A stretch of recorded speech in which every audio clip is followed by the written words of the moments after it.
Hotep means peace in the ancient Kemetic language, and Mwalimu means teacher in Kiswahili.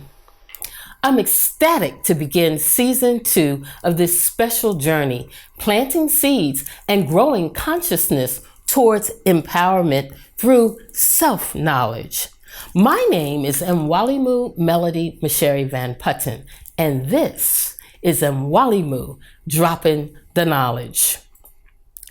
As shared previously, Season 2 will thread the theme of connections as part of the essential work we need to do right now. It is important to understand that it is up to us to avail ourselves of knowledge that will heal us, restore us, and motivate us to rise to our traditional greatness. To that end, a reading list is included in each episode during the scroll of the credits. The work of re-knitting ourselves to ourselves is ours alone. In this episode, we will discuss the struggle connection, briefly highlighting a number of events that have contributed to the epic fight for freedom, beginning with the Ma'afa, the great disaster of enslavement. But before I begin, it is crucial to note that enslavement was about economics, finance, money. One could call it the first international business and be totally accurate.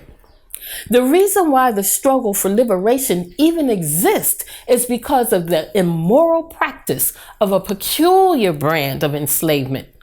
I'm talking the capture, kidnapping, and forced transport by dragging people across the ocean in chains for a lifetime of servitude, stealing people away from everyone and everything they ever knew was a great disaster, the Ma'afa.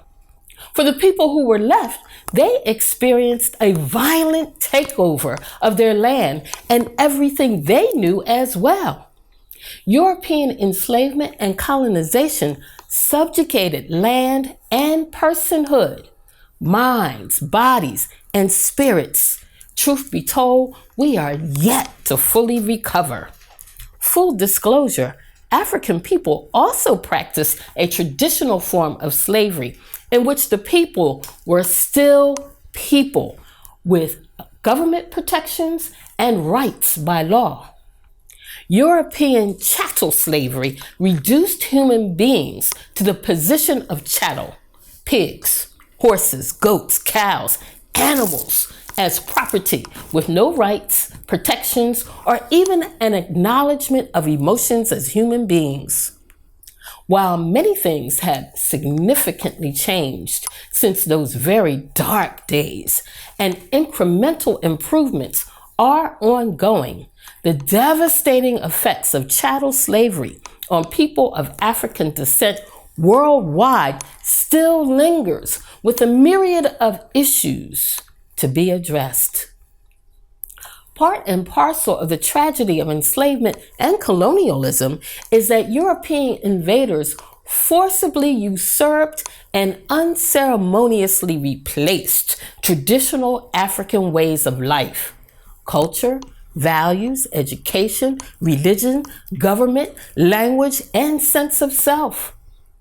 Cultural genocide, that is an erasure of people's special expression of human beingness, is a crime against humanity recognized by the United Nations. The wholesale theft of material resources, land, gold, diamonds, oil, essential minerals used in technology, etc., remains in place. In many ways, global African fight against cultural genocide, theft, and cultural appropriation continues worldwide.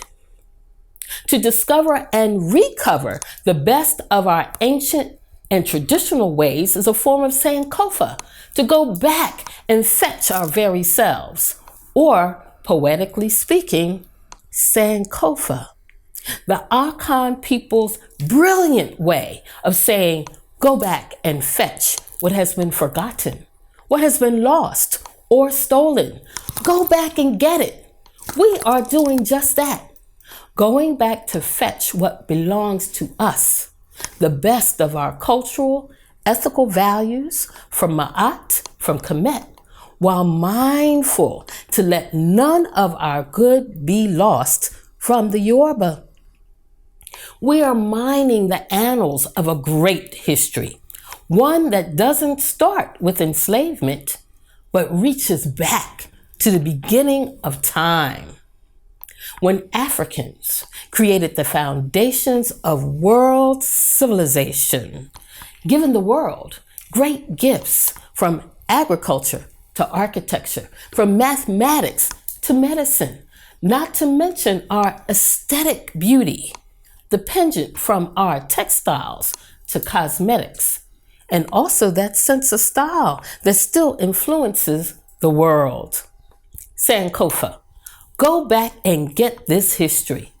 Learn it, teach it, share it, glory in it, marvel in our genius, our resilience, our dogged determination to be. May our ancestors be pleased. We'll be right back.